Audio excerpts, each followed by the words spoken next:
తమ్ముడు, మీతో చెప్పే మాట ఏంటో తెలుసా? సహనంతో కనిపెట్టు.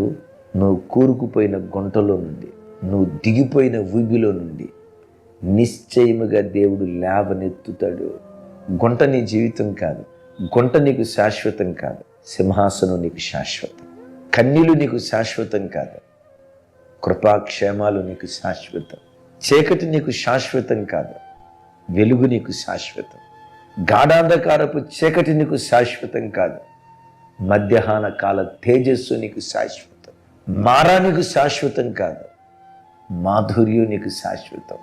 ఈ లోకం మనకు శాశ్వతం కాదు, పరలోకం మనకు శాశ్వతం. అది ఎంత ఖచ్చితమో! చులకనగా ఉండే ఈ శ్రమలు కొంచెం కాలమే ఉంటాయి. ఆ సమయం వచ్చే వరకు దేవుని సన్నిధిలో కనిపెట్టు. శ్రమ నొందిన ఏండ్ల కొలది సమృద్ధిని దేవుడు నీకు అనుగ్రహించునుగాక.